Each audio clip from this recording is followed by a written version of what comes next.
Kollywood Thalaivar super star Rajinikanth హీరోగా ఇప్పుడు పలు చిత్రాలు చేస్తున్న సంగతి అందరికీ తెలిసిందే. మరి వీటిలో వెట్టయాన్ సినిమా ఈ నెల దసరా కానుకగా రిలీజ్ కి రాబోతుంది. అయితే ఈ చిత్రం తర్వాత లోకేష్ కనకరాజ్ తో రజనీ కూలీ సినిమాలో బిజీగా ఉన్నారు. అయితే ఈ మధ్య వైరల్ ఫీవర్ బారిన పడిన సూపర్ స్టార్ రజనీకాంత్ కూలీ మూవీ షూటింగ్ నుండి ఇంటికి వెళ్లారు. అయితే నిన్న రాత్రి రజనీకాంత్ కొంచెం అస్వస్థకు లోను కాగా చెన్నై అపోలో ఆసుపత్రిలో జాయిన్ అయ్యారు. అయితే ప్రస్తుతం తలైవర్ ఆరోగ్యం నిలకడగానే ఉందట. ఇక 73 ఏళ్ల రజనీకాంత్ ప్రస్తుతం 2 చిత్రాలతో బిజీగా ఉన్నారు.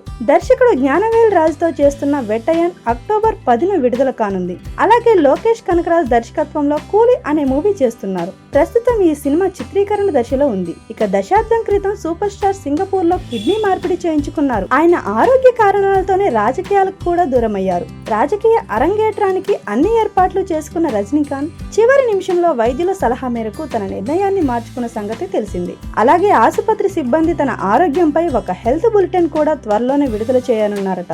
మరి రజనీ మళ్ళీ పూర్తి ఆరోగ్యంతో కోలుకొని తిరిగి రావాలని ఆశిద్దాం.